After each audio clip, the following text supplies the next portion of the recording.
For 20 years, every Monday, Wednesday, and Friday, red roses appeared at Marilyn Monroe's grave. Rain or shine. No public statements, no fanfare, just the same quiet offering, over and over. The man behind this ritual was none other than Joe DiMaggio, Yankees legend, American icon, and the only man Monroe ever married more than once in her heart, if not on paper. Why did he do it? What kept him so deeply devoted to a woman he had divorced decades earlier? The truth is more haunting, more heartbreaking, and more powerful than most people ever realized. When Joe DiMaggio met Marilyn Monroe in 1952, it was like watching two worlds collide, baseball royalty and Hollywood's most luminous starlet. DiMaggio was already a national treasure, having retired from the New York Yankees just a year earlier. Monroe was still on the cusp of superstardom, a rising name known for her beauty and innocence cloaked in mystery. They were introduced through mutual friends. Monroe had admitted she didn't know much about baseball, and DiMaggio wasn't exactly a film buff, but something clicked. Despite their different backgrounds, they were both loners in many ways, private, wary of fame, and searching for something real in a world built on illusion. From the outside, they looked perfect together. The tabloids went wild. Photos of their date splashed across magazine covers. America fell in love with their love story, or what they thought was a love story. But fame can't always protect what happens behind closed doors. Marilyn and Joe. Married in January 1954. The ceremony was small, low-key, surprisingly modest for a couple of their stature, but the storm was already brewing. DiMaggio was a traditionalist. Raised in a strict Italian-American household, he believed a wife should stay out of the spotlight. He hated that other men ogled Monroe on the big screen. Her sexuality, carefully crafted by Hollywood executives, was a source of tension from the very beginning. The tipping point came just 9 months into their marriage. Monroe was filming The 7-Year Itch in New York. That famous scene where her white dress billows over a subway grate? It drew a massive crowd and endless press coverage. But DiMaggio was furious. He reportedly stormed off the set, enraged and humiliated. Later that night, neighbors claimed they heard violent arguments echoing from their hotel room. Soon after, Monroe filed for divorce on grounds of mental cruelty. The marriage was over almost as quickly as it began. But for Joe DiMaggio, the story wasn't over, not even close. Most men might have walked away. Joe DiMaggio never did. After the divorce, he kept a distance, but not a silence. He never remarried. While Marilyn had other relationships, including a tumultuous marriage to playwright Arthur Miller, DiMaggio remained in the background. In 1961, Monroe was admitted to a psychiatric ward against her will. The situation was dire. She had been misdiagnosed, over-medicated, and placed in a padded room. It was Joe, no one else, who came to her rescue. He stormed into the hospital, demanding her release, threatening legal action until they let her out. She later said he was the only one who had ever truly come to her aid without an agenda. Despite everything, he still saw her as his. Not in a possessive way necessarily, but as someone he had loved and failed and couldn't stop trying to save. Then came August 5th, 1962. Marilyn Monroe was found lifeless in her Brentwood home. The official story was barbiturate overdose, but conspiracy theories flooded the media. Some suspected foul play, others pointed fingers at powerful men she had allegedly been involved with, including the Kennedy brothers. Joe DiMaggio didn't play into the circus. He didn't give interviews. He didn't attend press conferences. He grieved, privately, fiercely. It was DiMaggio who took charge of the funeral arrangements. He made it clear. Hollywood was not welcome. The people he believed had exploited her, used her, discarded her, broken her, were not allowed at the service. He wanted her buried with dignity. Quietly, surrounded only by those who had truly loved her. And once the funeral was over, he began the ritual that would define the rest of his life. It started as a simple gesture. red roses, delivered to her crypt at Westwood Village Memorial Park. 3 times a week, every week, for 20 years. He arranged it with a local florist, instructing them to place half a dozen long-stemmed red roses in a vase by her grave every Monday, Wednesday, and Friday. No notes, no signatures, just flowers. When asked why, he said only, "I promised her." Years later, the florist confirmed that Joe paid in advance to keep the flowers coming, even if something happened to him. He kept it quiet, never talked about it, never used it to polish his legacy. This wasn't for show, it was love, guilt, maybe both. After Marilyn's death, Joe DiMaggio entered a chapter of his life that few people fully understood, because he refused to let them in. Gone was the Yankee Clipper, the baseball god with a 56-game hitting streak and a reputation as one of the most elegant, disciplined athletes of his time. In his place was a man in quiet mourning, hardened by grief and obsessed with preserving the dignity of the woman he couldn't protect. From the outside, it seemed like DiMaggio simply vanished from the limelight. But behind that disappearance was a deeply intentional decision. He wanted no part in the circus that formed around Monroe's memory. While others scrambled to profit from her name, DiMaggio built a wall of silence, and he never once climbed over it. He received endless offers, TV, specials, book deals, interviews, endorsements. Major studios offered him millions to consult on Marilyn biopics. Tabloid magazines chased him with promises of exclusive spreads. He turned them all down, every single one. To him, speaking about Marilyn to strangers felt like betrayal. As one close friend recalled, Joe didn't want to share Marilyn with the world anymore. He had done that once. He wasn't going to do it again. He was angry, furious at Hollywood, at the media, at the Kennedys, and maybe even at himself. Many said that after her death, he became a man frozen in time, as if part of him died with her. He never remarried, never got close to another woman, in a serious way. While he maintained a handful of friendships, most of his personal life was tightly guarded. He spent his time in San Francisco living alone, surrounded by old photos, trophies, and ghost memories. One of the only places he regularly visited was Marilyn's crypt. But even there, he wasn't sentimental in public. He'd arrive quietly, often at dawn to avoid attention. He'd stand in silence, sometimes for several minutes, sometimes longer. Then he'd leave. No statements, no lingering. Just a man visiting the past.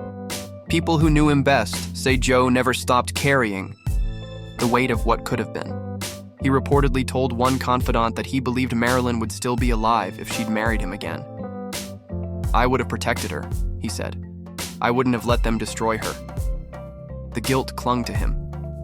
He blamed the fame machine, the manipulation by studios, the reckless people she surrounded herself with.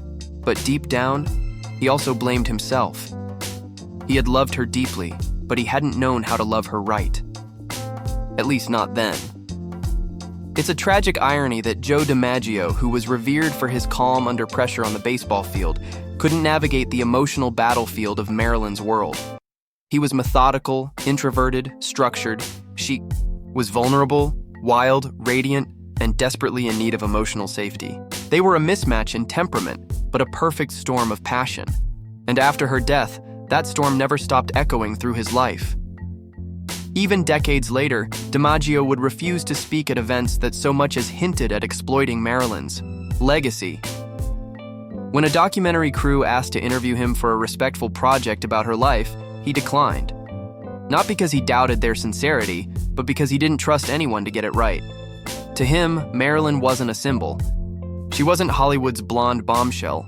She was Norma Jean, the woman he had loved, the woman who, at her core, just wanted to be seen. Not stared at, not devoured by the public, but truly seen.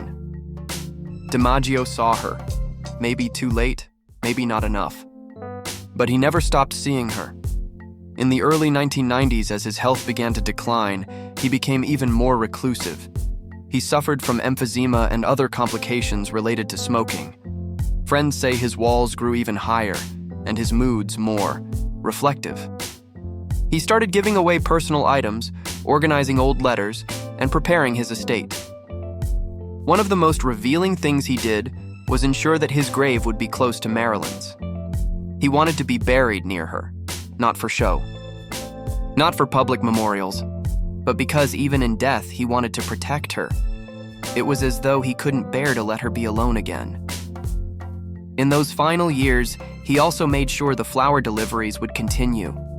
He met with the florist to confirm that, no matter what, the roses would keep coming.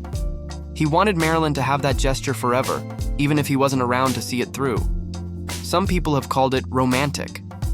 Others have called it obsessive. Maybe it was both. But one thing's for sure, it was real. Real love doesn't always look clean or easy. Sometimes it's messy, flawed, haunted by regret. But in DiMaggio's case, it was unwavering. His loyalty wasn't about fanfare. He didn't post tributes, didn't give emotional speeches, didn't beg for sympathy. He just kept showing up, with flowers, with silence, with a kind of reverence that's rare in a world of headlines and sound bites. Even in his will, DiMaggio kept Marilyn in mind. He left nothing to charity foundations in her name, made no grand gestures, but the simplicity of his life was already a monument to her. A quiet, sacred kind of mourning that endured longer than most marriages, and perhaps that's the part people overlook. For all his fame, Joe DiMaggio lived like a man who had been widowed in spirit, if not in law. His life after Marilyn wasn't a comeback story. It wasn't about redemption through achievements. It was a long, private elegy for the woman he loved and lost. In the final days of his life, as he lay in a hospital bed in Florida, a nurse overheard him say, almost in a whisper, "I'll finally get to see Marilyn. No fanfare, no cameras, just those words." And when he passed away in 1999, the roses finally stopped coming. Because for Joe DiMaggio, the flowers weren't just a gesture of mourning. They were a promise. And when he was gone, the promise was complete. When people talk about Joe DiMaggio today, they usually start with baseball. They recall the 56-game hitting streak, the World Series rings, the elegance with which he played. But quietly, almost like a whispered rumor passed between generations, there's something else attached to his name: roses 3 times a week. For 2 full decades, that ritual, that soft and silent gesture, became bigger than any home run, any trophy. It wasn't just about honoring Marilyn. It was Joe's way of holding on to something that fame had tried to rip away, something that still mattered when the stadium lights went out and the applause faded.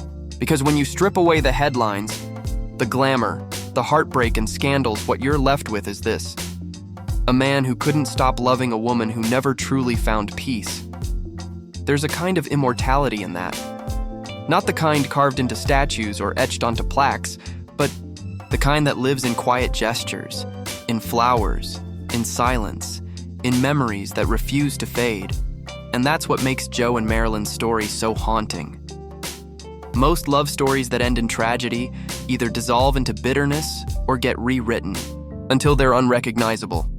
But theirs didn't. It stayed intact, broken, beautiful, raw. Because Joe never tried to rewrite it. He just lived with it. What makes this more powerful is that DiMaggio never cashed in. In a world where almost everyone found a way to profit off Marilyn, her image, her story, her legacy, Joe kept his distance. While studios made films and companies printed her face on every product imaginable, Joe stayed quiet. He never tried to correct the public's version of their love story, even when it painted him in a less than flattering light. Maybe because he felt he didn't deserve to. Or maybe because he believed no one could ever truly understand what they had. Not really. To this day, there are parts of their story that no one knows. Letters never released.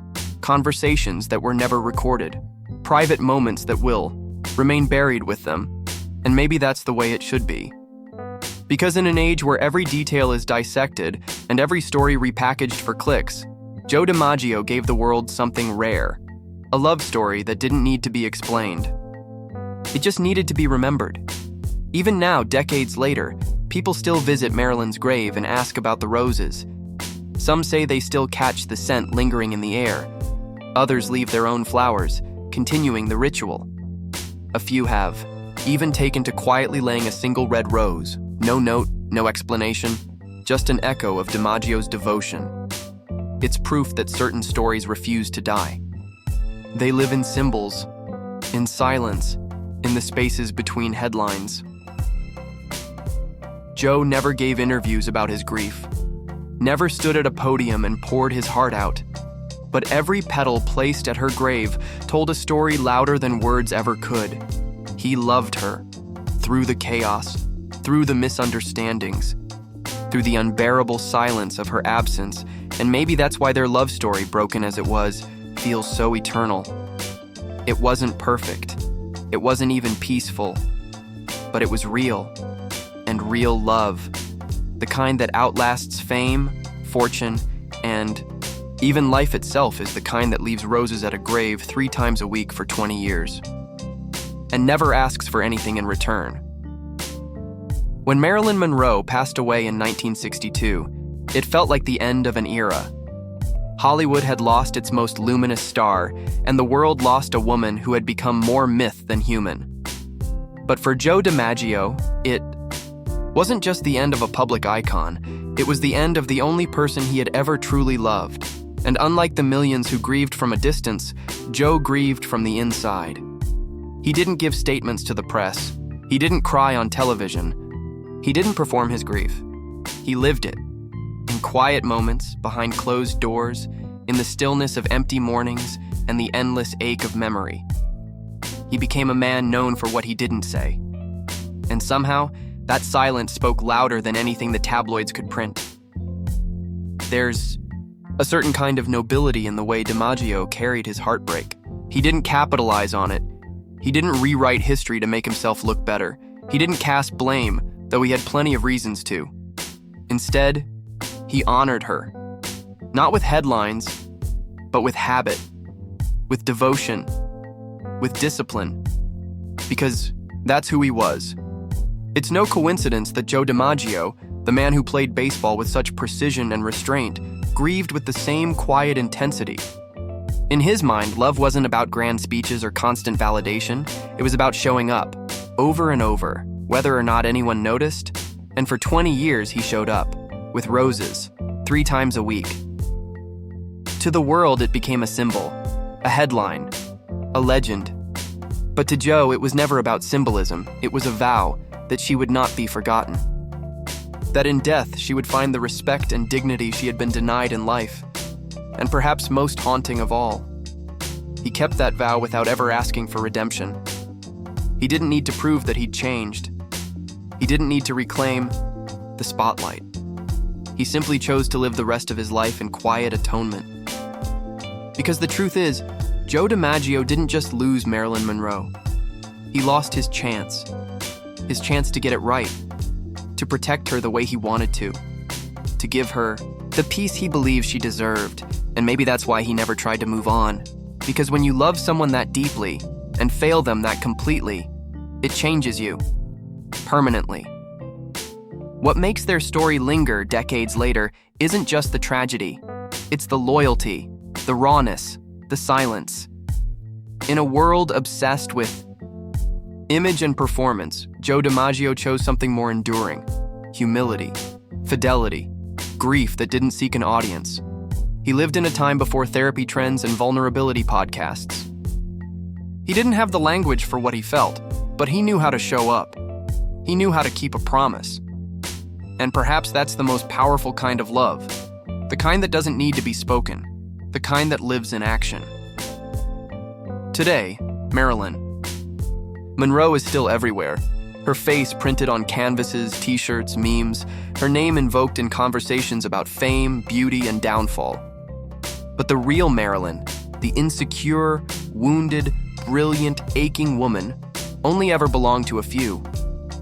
Joe was one of them, and while others profited from her tragedy, he preserved her memory. People often say they wish they could have saved Marilyn. Joe tried. Maybe too late, maybe not in the right way, but he never stopped trying, not even after she was gone.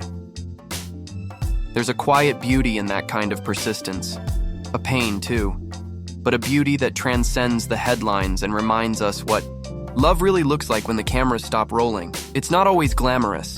It's not always easy. And it doesn't always end the way we want it to. But if you're lucky, or maybe just strong enough, it endures. Even when the world forgets. Even when time moves on. Even when you're left with nothing but memories and a handful of roses. And maybe that's the legacy Joe DiMaggio never asked for, but earned anyway.